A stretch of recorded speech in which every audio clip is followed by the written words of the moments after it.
Halo sobat ngopi yang budiman, kalian yang hobi menonton sepak bola tentu tahu kehebatan pemain era ini seperti Messi maupun Cristiano Ronaldo. Tapi di film kali ini kita akan ngomongin alur cerita kisah dari legenda sepak bola pada tahun 1950-an, yaitu Pele. Film berjudul Pele Birth of a Legend ini rilis pada tahun 2016 lalu. Film ini merupakan autobiografi dari sang legenda yang menceritakan kisah perjalanan Pele mulai dari ia masih anak-anak. Bagaimanakah keseruan ceritanya? Tanpa banyak basa-basi lagi, ngomongin film dimulai. Di awal film kita akan melihat 4 orang anak yang bermain bola di salah satu daerah yang ada di Brazil. Permainan itu terhenti saat salah satu anak yang bernama Diko menabrak anak lain bernama Zoka yang adalah adiknya sendiri. Dan hari itu pun mereka akhiri dengan perang lumpur. Sesampainya di rumah, Diko dan Zoka dimarahi oleh ibu mereka yang bernama Kaleste. Kaleste bertambah marah ketika Zoka tanpa sengaja berkata bahwa tadi Diko bermain bola. Hari itu bertepatan dengan final Piala Dunia 1950 yang mempertemukan antara Brazil melawan Uruguay. Diko dan teman-temannya mendengar siaran radio final itu melalui atap. Tampak di bawah ayah Diko bersama penduduk yang lain sangat antusias karena kala itu skor masih sama imbang. Namun mereka harus kecewa, bahkan ayah Diko menangis karena Brazil harus kalah di final itu dengan skor 2-1. Seusai siaran radio itu, Diko menemui ayahnya dan berkata jika nanti dia akan memenangkan final Piala Dunia untuk Brazil. Keesokan harinya Diko membantu ibunya bekerja menjadi asisten rumah tangga di salah satu keluarga kaya. Di sana kita mengetahui jika dulu ayah Diko yang bernama Didinho adalah seorang pemain sepak bola yang dicampakkan ketika kakinya mengalami cedera. Karena itu jugalah yang membuat Kaleste tidak menyukai jika anaknya bermain sepak bola. Tak lama anak dari keluarga kaya itu yang bernama Jose datang bersama teman-temannya dan membicarakan tentang turnamen yang akan diadakan di sana. Diko pun masuk dalam obrolan mereka dan salah menyebutkan nama Bile, seorang kiper dari klub Vasco, dengan sebutan Pele. Karena itulah Jose dan teman-temannya memanggil Diko dengan sebutan Pele sejak saat itu. Pele pun berencana ikut turnamen Bauru itu bersama teman-temannya karena ingin menunjukkan kehebatan mereka pada Jose. Mereka pun ikut turnamen itu menggunakan seragam dari spray yang dibuat oleh Yuri. Pertandingan demi pertandingan pun mereka menangkan, begitu juga Jose dengan timnya yang bernama The Kings.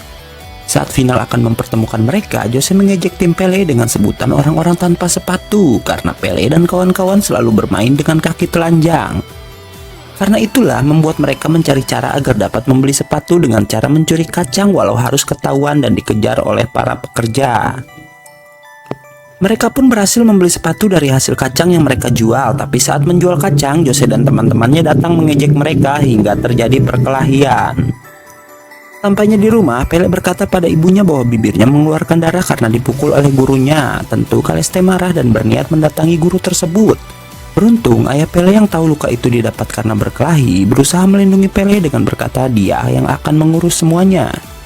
Akhirnya pertandingan final pun tiba, mereka pun memakai sepatu untuk final itu walau sepatunya terlalu besar untuk kaki mereka. Hari itu datang seorang pencari bakat dari klub Santos yang bernama Valdemar de Brito. Pertandingan dimulai, tim Pele dikejutkan oleh permainan dan gol-gol cepat dari The King hingga mereka berhasil memimpin dengan skor 6-0. Pele dan timnya kesulitan bermain karena memakai sepatu yang terlalu besar, dia pun memutuskan untuk membuka sepatunya. Setelah itu, Pele menunjukkan kemampuannya dan berhasil mencetak gol. Waktu tersisa hanya 10 menit sebelum pertandingan berakhir. Sayang ketika akhir pertandingan mereka harus kalah dengan skor 6-5. Tapi berkat permainannya yang indah, Pele lah yang mendapat sambutan penonton. Bahkan De Brito pun memberikan kartu nama untuknya, menyisihkan Jose dan The King yang menjuarai turnamen itu. Tak lama, para pekerja dari pabrik kacang datang dan mengejar mereka semua yang berlari ke arah hutan. Pele menyelamatkan Thiago yang terjatuh dan membawanya sembunyi di dalam lubang. Sayang, tak lama terjadi longsor di sana.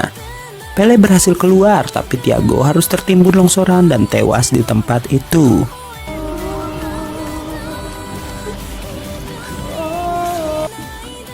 Kejadian itu membuat Pele sangat menyesal dan memutuskan untuk berhenti bermain sepak bola. Kini Pele bekerja membantu ayahnya sebagai pembersih toilet di rumah sakit. Pele menjadi pendiam sejak saat itu. Ayah Pele tak pernah berhenti menyemangatinya untuk kembali bermain sepak bola dengan cara menunjukkan cara latihan menggunakan mangga yang ada di kebun belakang tempat mereka bekerja. Awalnya Pele tetap diam dan tak mau lagi berlatih sepak bola, namun suatu hari akhirnya dia bangkit dan berlatih dengan ayahnya menggunakan buah mangga. Beberapa tahun telah berlalu hingga Pele sudah beranjak remaja. Ia terus berlatih bersama ayahnya di belakang kebun itu. Pada suatu hari, tanpa sengaja Kaleste melihat Pele yang sedang berlatih. Karena melihat Pele sangat gembira, tanpa diduga dia menghubungi De Brito untuk melihat Pele latihan bersama ayahnya. Saat sampai di rumah, tentu Pele terkejut dengan kedatangan Valdemar De Brito ke rumahnya. De Brito secara resmi mengajak Pele mengikuti seleksi di tim Santos, membuat Pele senang dan memeluk ibunya. Saat hari keberangkatan tiba, dia pergi bersama De Brito menggunakan mobilnya. Sesampainya di Santos, Pele langsung mengikuti seleksi di sana. Pelatih Santos sangat tidak menyukai permainan individu yang selama ini digunakan Pele dan lebih menyukai permainan tim ala Eropa. Akhirnya, Pele resmi diterima di Santos walau harus memulainya di tim termuda. Pelatih terus mengajarkan Pele gaya bermain Eropa dan berkata Pele harus merupakan gaya primitifnya. Tentu Pele sangat kesulitan, bahkan dia tidak pernah mencetak gol selama pertandingan. Merasa frustasi, Pele mencoba kabur dan pergi ke stasiun kereta. Beruntung De Brito yang melihatnya kemudian menyusul Pele dan menceritakan kisah tentang awal mula para pemain Brazil menggunakan permainan individu cantik yang mereka sebut dengan Ginga, yang adalah penemu seni bela diri para budak Afrika zaman dahulu yang disebut capoeira. Saat zaman perbudakan selesai, capoeira dilarang untuk digunakan di seluruh negeri. Karena itulah para pengguna capoeira kemudian menerapkan ilmu mereka ke dalam sepak bola dan disebut Ginga, hingga akhirnya terus berevolusi sampai saat ini. Namun karena Brazil kalah pada final 1950, Ginga lah yang disalahkan. Maka dari itu para pelatih Brazil mencoba memasukkan gaya permainan Eropa dalam tim mereka. Karena nasihat De Brito yang meminta Pele untuk menjadi diri sendiri, akhirnya Pele mengurungkan niatnya dan kembali ke Santos. Saat pertandingan Santos tertinggal 3-0 dari lawannya, Pele yang masih menggunakan gaya Eropa kesulitan di pertandingan itu. Hingga dia melihat De Brito dan mengingat latihan bersama ayahnya membuat Pele bermain dengan gayanya sendiri. Pele berhasil mencetak gol dengan skill individunya. Melihat itu, sang pelatih pun memanggilnya ke pinggir lapangan, tapi tanpa diduga pelatih itu malah meminta Pele untuk melakukannya lagi. Pele berhasil mencetak 4 gol dalam pertandingan itu. Dia pun berkenalan dengan Zito, pemain gelandang dari tim Pro Santos. Pele pun naik ke tim junior dan terus membuat semua orang kagum dengan permainannya. Hingga suatu hari akhirnya Pele naik dan bermain untuk tim Pro Santos. Pele yang saat itu masih berusia 15 tahun berhasil menjadi pencetak gol terbanyak untuk tim Pro Santos. Pada saat itu, dia berkesempatan pulang ke rumahnya dan membelikan beberapa barang untuk keluarganya. Bertepatan dengan hari itu adalah hari pemilihan pemain untuk memperkuat tim nasional sepak bola Brazil. Karena prestasinya di Santos membuat Pele masuk ke dalam skuad yang mengharuskan Pele pergi dari rumahnya dan menuju tempat timnas mereka berkumpul.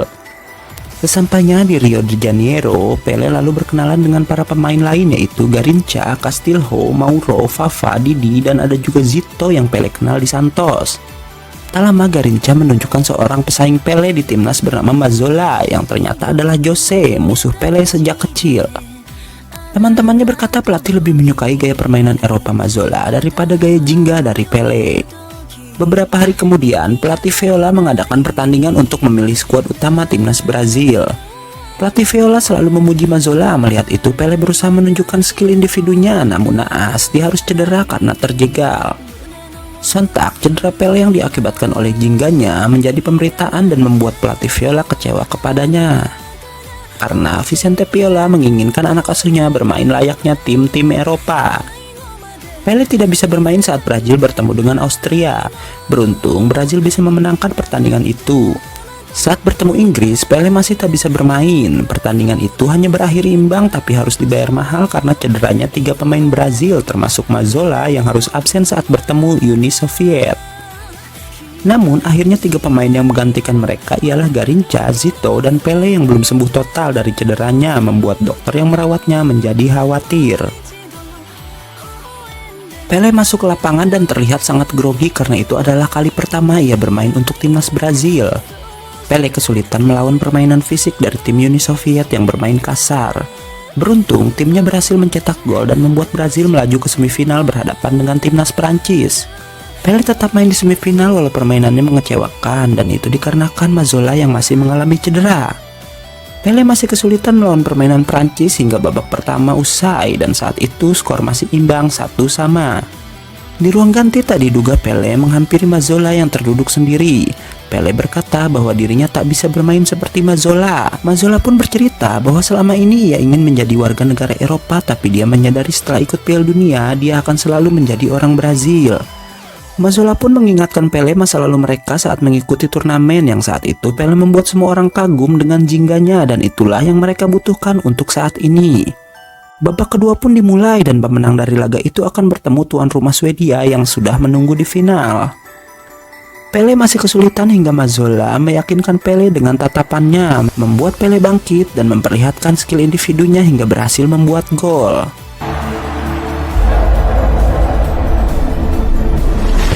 Terlihat permusuhan antara Pele dan Mazzola telah hilang saat itu juga. Pele pun berhasil mencetak 3 gol dan membawa Brazil menuju final. Pelatih Viola melatih timnya sangat keras untuk final melawan Swedia yang selalu merubah formasi mereka saat pertandingan. Namun mereka seperti menemui jalan buntu hingga pelatih pun bingung menghadapi strategi itu. Saat konferensi pers sebelum final, pelatih Swedia mengejek para pemain timnas Brazil, membuat pelatih Viola marah dan pergi dari sana. Saat di hotel, Pele mencoba mencairkan suasana dengan mengajak rekan satu timnya juggling menuju mercusuar yang ada di sana, dan ternyata itu semua dilihat oleh pelatih Viola.